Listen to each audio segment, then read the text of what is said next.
आउज़ुबिल्लाहिमिनश्शैतानिर्रजीम बिस्मिल्लाहिर्रहमानिर्रहीम। आज बच्चे बेसिकली हम करेंगे असूल तिजारत के वो शॉर्ट क्वेश्चन जो कि लाहौर बोर्ड में आ चुके हैं, यानी जिन पे स्टार लगे हुए हैं। उन शॉर्ट क्वेश्चंस को कवर करेंगे। तो हमारे पास फर्स्ट क्वेश्चन है, तलब से क्या मुराद है। अमूमन ऐसा होता है कि जो क्वेश्चन हमारे पास डेफिनेशन हमें आती है तलब की, और हम बच्चे लिख देते हैं कानूनी तलब। तो बेसिकली तलब जो है वो दो चीज़ों का मजमुआ है, ख़रीदने की ख्वाहिश और क़ुव्वत ख़रीद। यानी जब कोई शख्स चीज़ खरीदने लगा होता है, उससे पहले वो अपनी ख्वाहिश के बारे में देखता है, क्या वो उसे ख़रीदना चाहता है या नहीं, और दूसरा ये देखता है क्या उसके पास पैसे हैं उसको ख़रीदने के लिए। तो तलब जो हमारे पास है किसी शय की ऐसी ख्वाहिश है जिसे पूरा करने के लिए सारिफ के पास क़ुव्वत ख़रीद भी मौजूद हो। नेक्स्ट हमारे पास क्वेश्चन है, ख़त तलब का झुकाव मनफी क्यों होता है। यानी जब किसी चीज़ की कीमत बढ़ती है तो उसकी तलब कम क्यों होती है, या कीमत कम होने पर तलब ज़्यादा क्यों होती है। इसको समझने के लिए बच्चे हम देखते हैं कि हमारे पास किसी चीज़ की जो कीमत है वो कम हो गई है और उसकी वजह से तलब बढ़ जाएगी। अब यहाँ पे लिखा हुआ है ख़त तलब के झुकाव मनफी क्यों होता है। पहला लिखा है ख़रीदारों की तादाद में इजाफा, यानी जब किसी चीज़ की कीमत कम होगी तो ख़रीदार ज़्यादा हो जाएंगे। ज़ाहिरा जो ख़रीदनी उस चीज़ को पा रहे थे वो ख़रीदना शुरू कर देंगे, डिमांड जो है वो इंक्रीज़ हो जाएगी। असरे आमदनी, जब किसी चीज़ की कीमत कम होती है इसका मतलब है जो चीज़ को ख़रीदने की क़ुव्वत होती है, क़ुव्वत ख़रीद होती है, वो बढ़ जाती है। इस्तबदाली असर, किसी चीज़ की कीमत कम होने की वजह से, यानी पहले क्या था, अगर हम बात करें नईमुल बदल अशिया, तो अगर हम कहें कि दूध जो चाय जो थी वो महंगी थी, इसका मतलब कुछ लोग कहवा पी रहे थे। लेकिन अगर चाय की कीमत कम हो जाए, यानी उसकी प्राइस जो है कम हो जाए, तो जो उसका नईमुल बदल यानी कहवा पी रहे थे वो भी चाय को पीना स्टार्ट कर देंगे। तो इसका मतलब ये हमारे पास बुनियादी ख़त तलब के झुकाव की जो है 3 वजूहात है। नेक्स्ट है ख़त तलब की 2 खसूसियात। तो ख़त तलब एक मनफी झुकाव रखता है, यानी अगर एक चीज़ बढ़ती है तो दूसरी चीज़ कम हो जाती है। और ख़त तलब की मुंतकिली। नेक्स्ट हमारे पास क्वेश्चन है, ख़त तलब का झुकाव क्या होता है। तो अगर बच्चे हम इसकी डायग्राम की भी बात करें तो बेसिकली हमारे पास क्या होती है, कुछ इस तरीक़ाकार से डायग्राम बनी हुई होती है। इसका मतलब हम दाएँ हाथ से लिख रहे हैं तो डायग्राम मतलब जो हमारे पास ख़त है, हमारे पास जो हमने ये ख़त ड्रा किया है वो बाएं से दाएं और ऊपर से नीचे की तरफ आ रहा है। तो यही चीज़ है, ख़त तलब बाएं से दाएं नीचे की तरफ जाने का रुझान रखता है, क्योंकि इसके दरमियान जो कीमत है इसका तलब का कीमत के साथ जो है नेगेटिव रिलेशन होता है। नेक्स्ट हमारे पास क्वेश्चन है, तफ़ाइले तलब से क्या मुराद है। तो कीमत और तलब के दरमियान ताल्लुक़ को तफ़ाइली तलब कहते हैं। तफ़ाइल का मतलब होता है ताल्लुक़। नेक्स्ट हमारे पास क्वेश्चन है, तलब के सुकरना। ये तलब का सुकरना लाहौर बोर्ड में आ चुका है, इस पे स्टार लगा हुआ है। हम साथ में इसका फैलना भी देख लेते हैं, यानी अगर सुकर रही है इसका मतलब कम हो रही है, हम इसका स्टार जो लेंगे वो कीमत से लेंगे। अगर किसी चीज़ की कीमत जो है बढ़ती है तो तलब कम हो जाती है, इसे तलब का सुकरना कहते हैं। और दूसरी साइड की तरफ अगर किसी चीज़ की कीमत कम हो जाती है तो तलब बढ़ जाती है, उसे तलब का फैलना कहते हैं। यानी कीमत की वजह से अगर किसी चीज़ में कोई तब्दीली वाक़या हो रही है, इसी तरीक़ाकार से अगर असद में भी हो रही है, अगर असद बढ़ रही है तो फैलना कहेंगे, अगर असद कम हो रही है तो उसे सुकरना कहेंगे। नेक्स्ट हमारे पास क्वेश्चन है, कानूनी तलब। तो कानूनी तलब का मतलब होता है अगर दीगर हालात बदस्तूर रहें, यानी वैसे के वैसे ही रहें। बेसिकली बच्चे पहले हमने कीमत के बारे में बताना, जब किसी चीज़ की कीमत कम होती है तो तलब बढ़ती है, और कीमत बढ़ती है तो तलब कम हो जाती है। यानी दीगर हालात का ज़रूरी नहीं है तलब सिर्फ कीमत की वजह से तब्दील होती है, और भी बहुत सी चीज़ें हो सकती हैं, जैसे किसी भी चीज़ का लोगों की रवाज आदात में शामिल हो जाना। तो उसके अलावा आमदनी की वजह से भी जो किसी शय की तलब है वो तब्दील होती है, यानी आमदनी बढ़ती है तो तलब बढ़ती है, आमदनी कम होती है तो तलब कम होती है। तो यहाँ पर बेसिकली हम कानूनी तलब में इस चीज़ के बारे में बात करेंगे कि कानूनी तलब कीमत की वजह से, यानी कीमत कम होगी तो तलब बढ़ेगी, कीमत बढ़ेगी तो तलब कम होगी, दीगर हालात बदस्तूर हैं, दूसरी चीज़ें तब्दील ना हो। नेक्स्ट हमारे पास क्वेश्चन है, तलब की लचक। लचक का मतलब होता है तब्दीली। हम यहाँ ये कह सकते हैं तलब में वो तब्दीली जो कीमत की वजह से वाक़या हो, तलब में तब्दीली की वो शरह जो कीमत की वजह से वाक़या हो उसे कहते हैं तलब की लचक। नेक्स्ट हमारे पास क्वेश्चन है, तलब की लचक के 2 अवामिल। तो यहाँ हमारे पास शय की नोइयत नईमुल बदल अशिया लिखी हुई है, उसके अलावा हम यहाँ लिख सकते हैं अशिया के इस्तेमाल का मुलतवी होना, मुलतवी का होने का मतलब होता है जिसको हम छोड़ सकते हैं, यानी जिसका इस्तेमाल छोड़ा जा सकता है। और उसके अलावा अशिया का अदात और रवाज में शामिल होना। अब हम बात करते हैं इसको तलब की लचक में हम क्यों लिख रहे हैं। तो अगर बच्चे शय की नौइयत, जो चीज़ें जल्दी ख़राब हो जाती हैं, अगर हमने समझना लचक किसी चीज़ में है या नहीं, तो सिंपल, अगर हम उसके इस्तेमाल को छोड़ सकते हैं, यानी अगर उसमें तब्दीली कर सकते हैं, लचक का मतलब होता है तब्दीली, तो इसका मतलब उसमें लचक ज़्यादा है। अगर उसमें तब्दीली नहीं कर सकते, उसमें लचक कम है। ज़िया पज़ीर अशिया मतलब जैसे दूध, घी वगैरह, तो उसकी लचक कम होती है क्योंकि उसमें ज़्यादा तब्दीली नहीं कर सकते।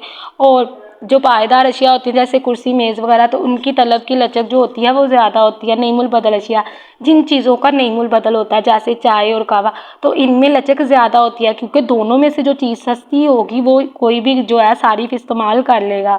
इस्तेमाल का मुलतवी होना, जिस चीज़ को हम छोड़ सकते हैं, इस्तेमाल को छोड़ सकते हैं, उसमें लचक ज़्यादा होगी। अदात और रवाज में शामिल होना, कोई भी चीज़ अगर अदात और रवाज में शामिल हो जाए तो उसमें लचक कम होती है क्योंकि आदात वगैरह लोग छोड़ नहीं पाते। जैसे कुछ सिगरेट, कुछ भी इस्तेमाल कर रहा है, किसी की आदत बन गई है, तो उसका मतलब उसमें लचक कम होगी।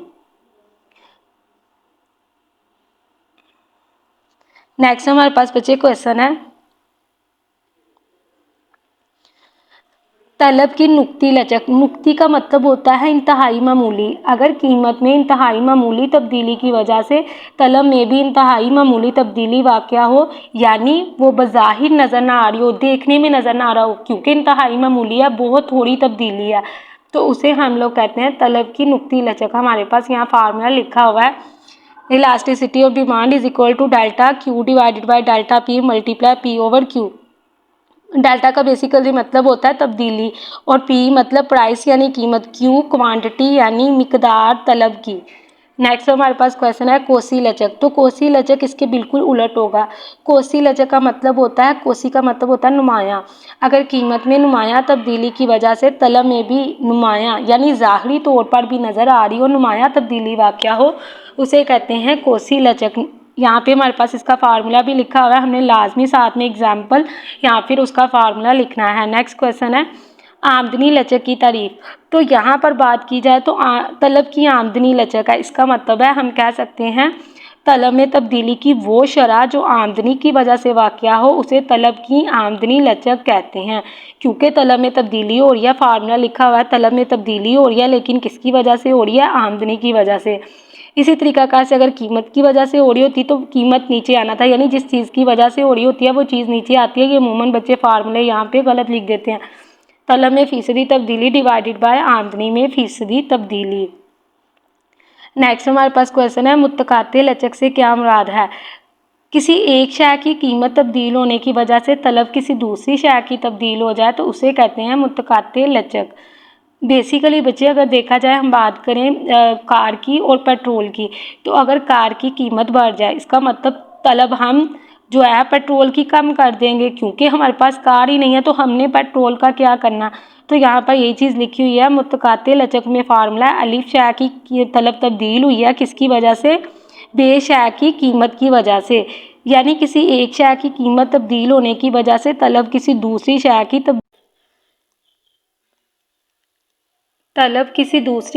तब्दील हो जाती है, यानी कीमत तो कोई और तब्दील होती है लेकिन तलब जो है दूसरी चीज़ की तब्दील होती है। और मुत्तकाते लचक जो है वो दो तरह की चीज़ों पे लागू होती है। हमारे पास नईमुल बदल अशिया और दूसरी हमारे पास होती हैं मुश्तरिक तलब वाली अशिया।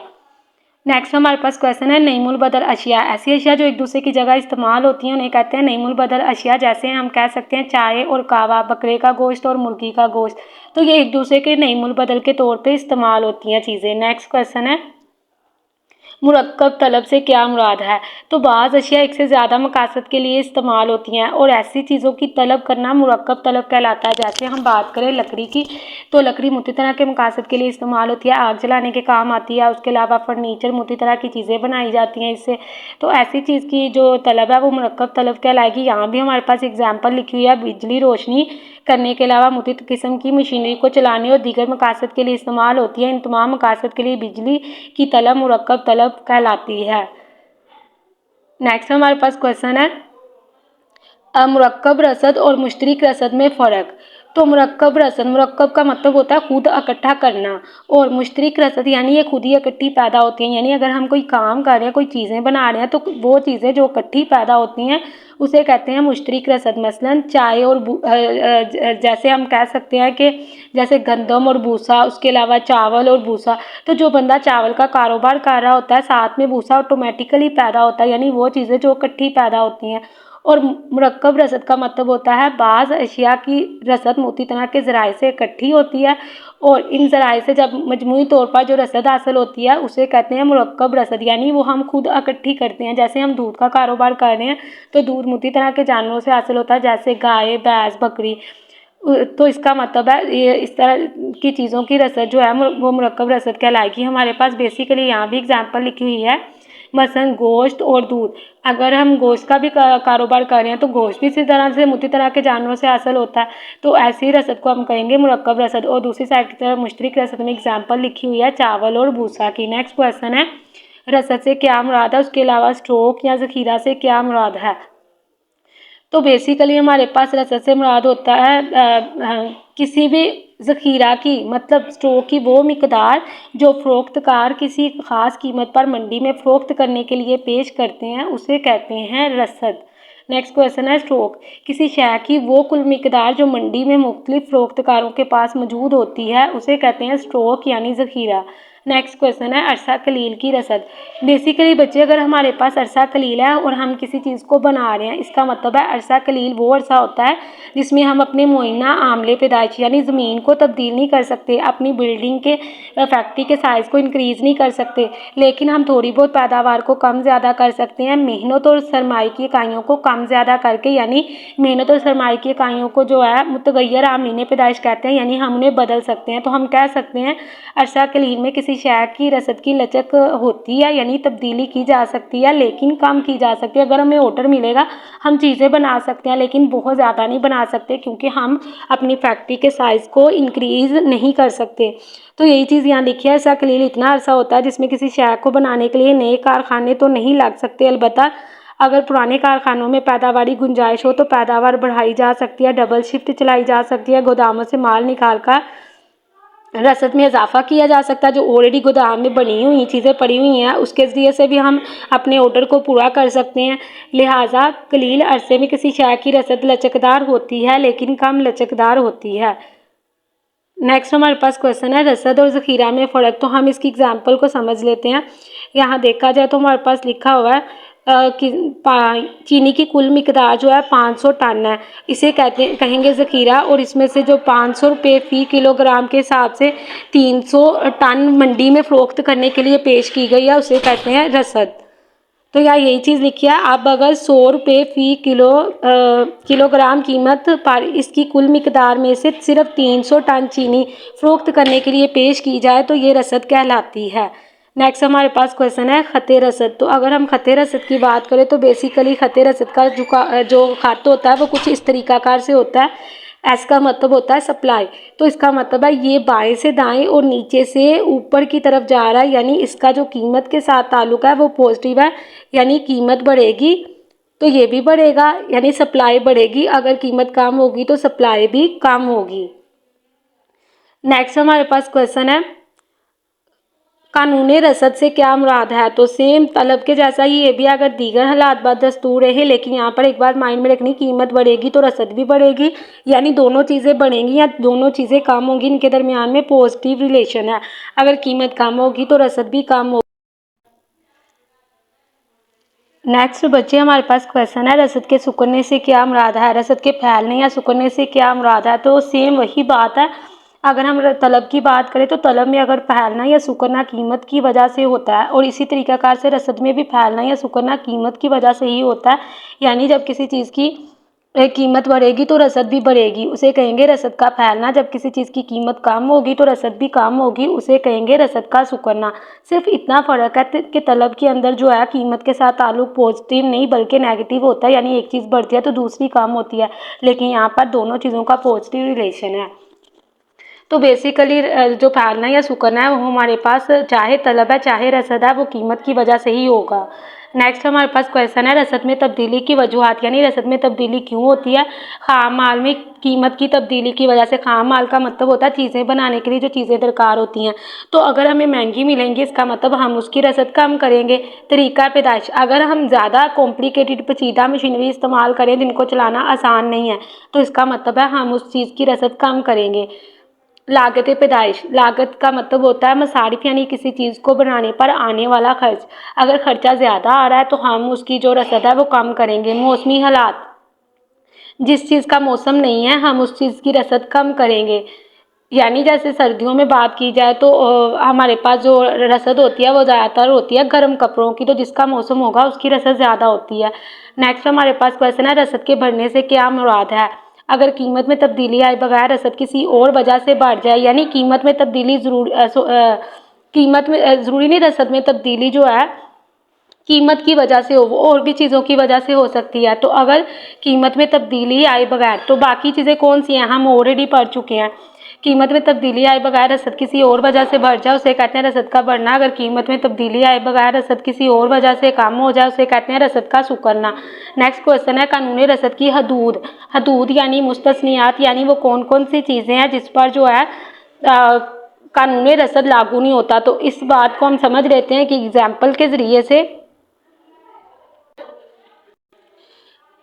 सपोज हम देखते हैं कि जब किसी चीज़ की कीमत कम हो रही है तो हमने उसकी रसद भी कम करनी है, लेकिन हदूद मुस्तस्नियात का मतलब होता है यानी इन पर कानून लागू नहीं होता कानूनी रसद। नकद रकम की ज़रूरत, अगर बच्चे किसी चीज़ की कीमत कम हुई है तो इसका मतलब है हमने रसद भी कम करनी है। अब हम बात करें कि हमें नकद रकम की, नकद पैसों की ज़रूरत है, तो इस सिचुएशन के अंदर हम चाहेंगे कि चीज़ की कीमत कम भी है, हम फिर भी रसद कम नहीं करेंगे क्योंकि हमें नकद पैसों की ज़रूरत है। फौरी नकल मकानी, हमें कहीं और जगह मुंतकिल होना है, इसका मतलब हम अपनी चीज़ को कम कीमत पर भी फ़रोख्त कर देंगे, यानी कीमत कम होने के बावजूद भी हम रसद कम नहीं करेंगे। उसके अलावा इसमें हम लिख सकते हैं गैर मुस्तहकम हालात, यानी अगर सियासी हालात अच्छे ना हों तो कीमत कम, अगर हम कहें कि चीज़ की कीमत बढ़ गई है तो हम फिर भी उसकी रसद ज़्यादा नहीं करते। उसकी वजह क्या होती है, उसकी वजह बेसिकली होती है हम सोच रहे होते हैं कि सियासी हालात अच्छे नहीं है तो मुस्तकबिल में हमारी चीज़ फ़रोख्त भी नहीं हो पाएगी। इसी वजह से जब किसी चीज़ की कीमत बढ़ती है तो हम रसद ज़्यादा नहीं करते अगर मुल्क के सियासी हालात अच्छे ना हो, यानी गैर मुस्तहकम हालात हों। तो हम कह सकते हैं ये हमारे पास हदूद हैं। इसके अलावा हम यहाँ पर हदूद में ऐड कर ज़राए नक़्ल-ओ-हमल की ख़राबी, यानी अगर ज़राए नक़्ल-ओ-हमल मुल्क का अच्छा नहीं है, तो एक जगह से दूसरी जगह चीज़ लेके जाना आसान नहीं है, तो इसका मतलब है हम कीमत के बढ़ने के बावजूद भी रसद ज़्यादा नहीं करेंगे क्योंकि हमें लगेगा कि चीज़ जो बनाई है वो मंडी तक लेके जाना आसान नहीं है। तो कह सकते हैं हमारे पास ये रसद में जो इसकी हदूद हैं, नकद रकम की ज़रूरत, फौरी नकल मकानी, उसके अलावा ज़राए नक़्ल-ओ-हमल में ख़राबी और गैर मुस्तहकम हालात। तो बेसिकली ये चीज़ें होती हैं जिन पर कानूनी रसद लागू नहीं होता। नेक्स्ट हमारे पास क्वेश्चन है रसद की सिफर लचक। अगर बच्चे हम रसद की सिफर लचक की डायग्राम की बात करें तो बेसिकली कुछ इस तरीकाकार से बनी हुई होती है, यानी अगर कीमत के बढ़ने या कम होने का असर रसद पर ना हो, ये सप्लाई का बेसिकली जो है हमारे पास खत होता है जो कि वाई एक्सिस के बराबर होता है। तो अगर कीमत में तब्दीली का असर रसद पर ना हो इसे कहते हैं रसद की सिफर लचक। और रसद की सिफर लचक की सूरत हाल में रसद का जो खत होता है वो वाई एक्सिस के बराबर होता है। तो बेसिकली हमारे पास ये वाई एक्सिस है, इसी के बराबर ये खत चल रहा है, इसका मतलब है ये हमारे पास रसद की सिफर लचक है जिसे हम कह सकते हैं मुकम्मल तौर पर गैर लचकदार। नेक्स्ट हमारे पास क्वेश्चन है इसी तरीकाकार से तलब का भी होता है, यानी तलब की भी डायग्राम सेम इसी तरीकाकार से होती है, सिर्फ यहाँ पर एस की जगह डी यानी डिमांड होता है। नेक्स्ट क्वेश्चन है रसद की लामहदूद लचक, जिसे मुकम्मल तौर पर लचकदार भी कहते हैं। अब इस सिचुएशन के अंदर हमारे पास जो है किसी भी चीज़ की डायग्राम जो है कुछ इस तरीकाकार से होते हैं, यानी वो वाई एक्सिस के बराबर होती है। तो बेसिकली यहाँ पर ये एक्स एक्सिस के बराबर होगी। तो बेसिकली ये हमारे पास जो है सप्लाई का खाता है, कह सकते हैं हम। अगर हम इसकी डेफिनेशन की बात करें तो बहुत ईजी है। अगर कीमत में इंतहाई मामूली सी तब्दीली की वजह से रसद मुकम्मल तौर पर तब्दील हो जाए उसे कहते हैं रसद की लामहदूद लचक, यानी मुकम्मल तौर पर लचकदार।